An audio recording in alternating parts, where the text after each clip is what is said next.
guys, I just watched Blacula. Blacula stars William Marshall and is an iconic black horror film. If you don't know, now you know. This movie starts out with racism.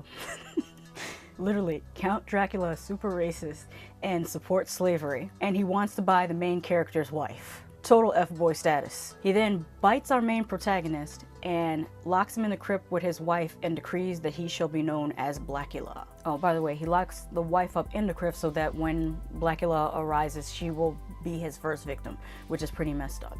Cut to current day, 1972 in this case, and a gay couple is buying items from an estate sale from Dracula's castle, but they don't know it's Dracula's castle. They just know, oh, it's, you know, some Eastern European stuff that we're getting on discount, and our party is going to be awesome. Pretty much is what their thought process is. However, one of the items they buy is a coffin containing you-know-who. Let me first say, I appreciate that there is a gay couple in this movie, all the way back in 1972, and one of them even has a purse. This is long before Tinky Winky or Uzi Vert. I was just thinking, wow, this is more progressive than some current day movies. And before I even finished having that thought, they had them act extremely in a stereotypical fashion, and other characters kept referring to them by the F word. So I'm like, one step forward, two steps back. But alas, this is a product of its time, so I have to look at it that way. That's how I approach it. It's like watching those movies from the 30s and the 40s, especially there's one where a man is highly annoyed by a woman and he takes a grapefruit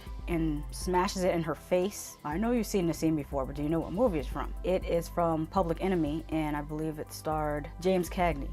But it's a product of its time. Nowadays, you would not see a woman treated that way in film, but in the 1930s, oh yeah. And same thing applies to how they treated gay people in this movie.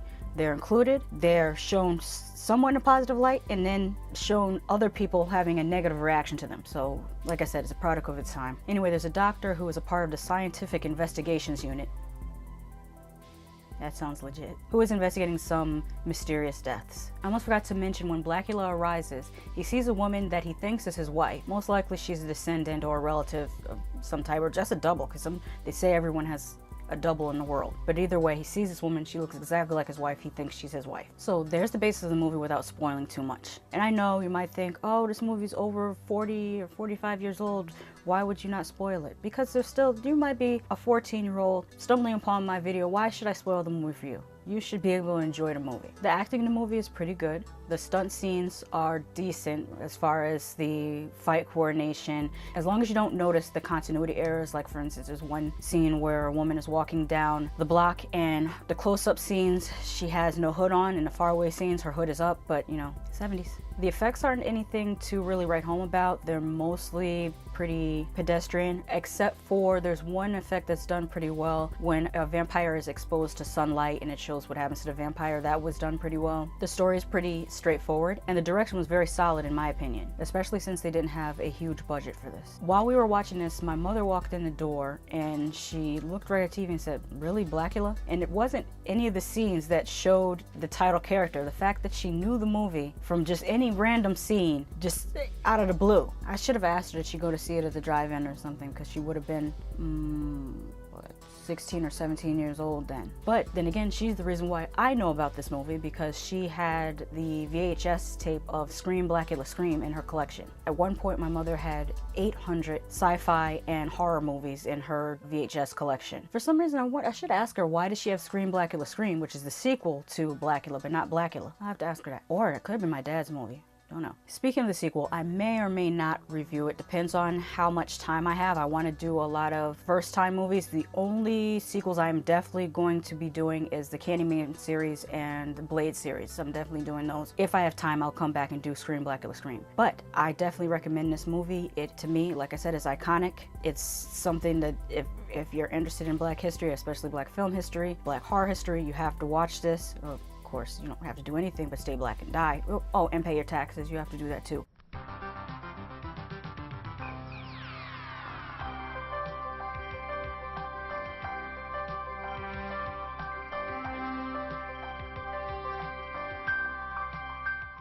We're still on a vampire shit. Yeah, I'm not worried about cursing because my videos aren't monetized anyway, so. let's talk about Vampire in Brooklyn, which came out in 1995 and stars Eddie Murphy, Angela Bassett, and Kadeem Hardison. Oh, and I almost forgot John Witherspoon. He's more of a supporting actor in this, but you know John Witherspoon, no matter what he's in, he's going to be excellent. By the way, this is directed by Wes Craven, and I did not know that he directed it when I saw it a long time ago. I must say that I appreciate this movie so much more now as an adult than I did when it came out. I won't tell you so much what this movie's about, other than it's kind of an updated, in my opinion, kind of an updated version of Blacula. The story is slightly different, but the basis is kind of the same. I really love how Kadeem Hardison's character kind of became his Renfield, and this is one of the very few vampire movies that actually did a nod to Renfield with Kadeem Hardison eating the bugs. The only other movie I can think of that did that little nod to Renfield was Fright Night, with that character, the vampire next door, Familiar we'll call him. I think he ate bugs, or did he eat rats? Man, I gotta watch Fright Night again. Either way, those are the only two movies that really had a Renfield character for their vampire protagonist. The makeup for the most part was pretty good, except for a few moments. Sometimes it was better than other times. Like, for example, there were times when I couldn't stop focusing on the line around Eddie Murphy's lace front wig. I don't know why. Maybe they put too much glue, maybe they didn't blend the makeup well, I don't know. I'd like to know how to blend it as well. It's like, I've been watching, sorry, this is a side note, but I've been watching RuPaul's Drag Race, and the way that these ladies put the wigs, and I'm calling them ladies because when they're in drag, to me they're ladies, goddammit. The way they put the lace fronts on and you can't see the edge of the lace front is magic. What was I saying? Yes, Eddie Murphy's lace front was distracting, as was his fake goatee, because it didn't match the mustache. His mustache was black hair and the goatee was kind of a really chocolate brown, and the texture of the hair didn't match, so I kept on my eyes kept on focusing in on that. The preacher makeup wasn't so great either because how shiny it was. To those who have seen the movie, they know what I'm talking about. I won't tell you because I don't want to spoil it, because like I said, it could be a 12-year-old, 14-year-old just now discovering this movie because they saw my video. I want them to get the same enjoyment of seeing it for the first time that I got. So I'm not going to completely spoil this. Did I mention that the preacher makeup was too shiny? I think I did, but I'm going to say it again because it was too shiny. But some of the best makeup was the Italian thug. That was an amazing makeup job. And if you didn't already know that Eddie Murphy is known for playing multiple roles within the same movie, you might not catch that that's him, but the eyes give it away. The eyes give it away immediately. You look, you say, oh, those are Eddie Murphy's eyes.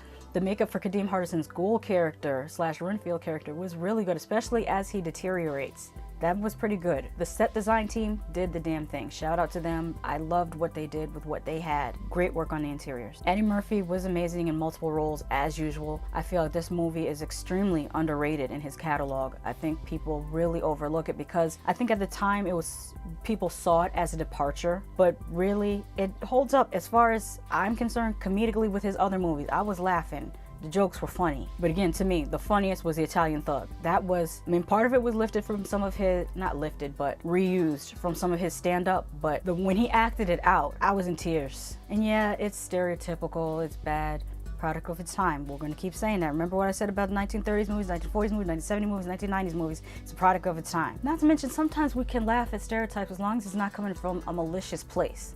If it's coming from, oh, this is a funny stereotype, let's poke fun at it, that's fine. If it's coming from, I hate you, you shouldn't be alive, I believe in genocide, I don't want you living, working, or breathing near me, that's when it's wrong. So just to be clear. Speaking of underappreciated, Kadeem Hardison is a very underappreciated actor, in my opinion. I feel like he should have been way bigger than what he was. I mean, he was pretty big at the time, but I feel like there should have been more of a transition for him to really be in some great blockbuster movies. And hopefully there still is a chance for him. Or maybe I don't know the backstory, maybe he decided himself to step away. Maybe he pulled a Dave Chappelle and said, hey, this ain't what I want to do right now, I'm going to take a break. I'll have to Google that. He at least deserves an Unsung episode, or Unsung, I believe Unsung does acting episodes as well. I think it's Unsung Hollywood. I had to take a break from watching Unsung, the regular ones, because some of them were really depressing, like all the drugs and the death. It's just like, it's like you got to be in the right mood to watch Unsung. It's rarely a happy ending. The acting from everyone involved was really on point. For that matter. Did you notice that for the people who have already seen the movie, the crazy lady in the gas station is the same woman from The People Under the Stairs, and she was also in Twin Peaks. Also, as I was watching it, the character of Dr. Zico, I'll say Zico. He looked familiar to me and I couldn't place where I saw him before. And then after, I finished watching the movie, I looked it up and he is the same guy from The Serpent and the Rainbow, if you've seen The Serpent and the Rainbow. The soundtrack on this was really great as well. There was some songs in there from artists I completely forgot about, like they had Boyfriend from Michelle Indegocello. I don't know if you remember her, but she was a really striking, beautiful black woman with no hair, and she played the bass guitar. And when you think about it, she could have, if Black Panther came out back then, she could have been one of the Dura Milaje easily.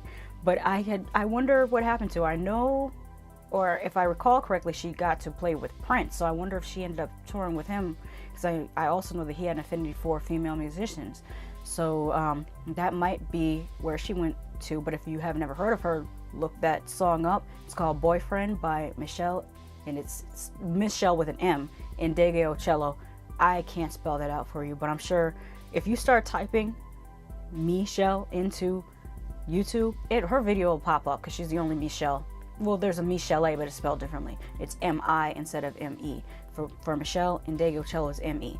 I know you didn't ask me on that, but I'm telling you anyways. I've been doing a lot of tangents lately.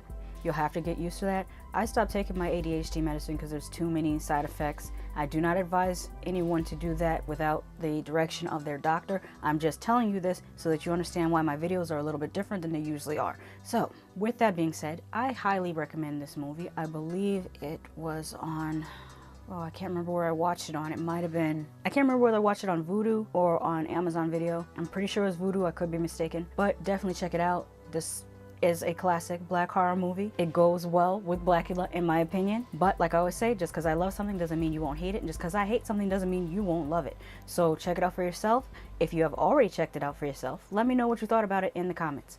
Bye.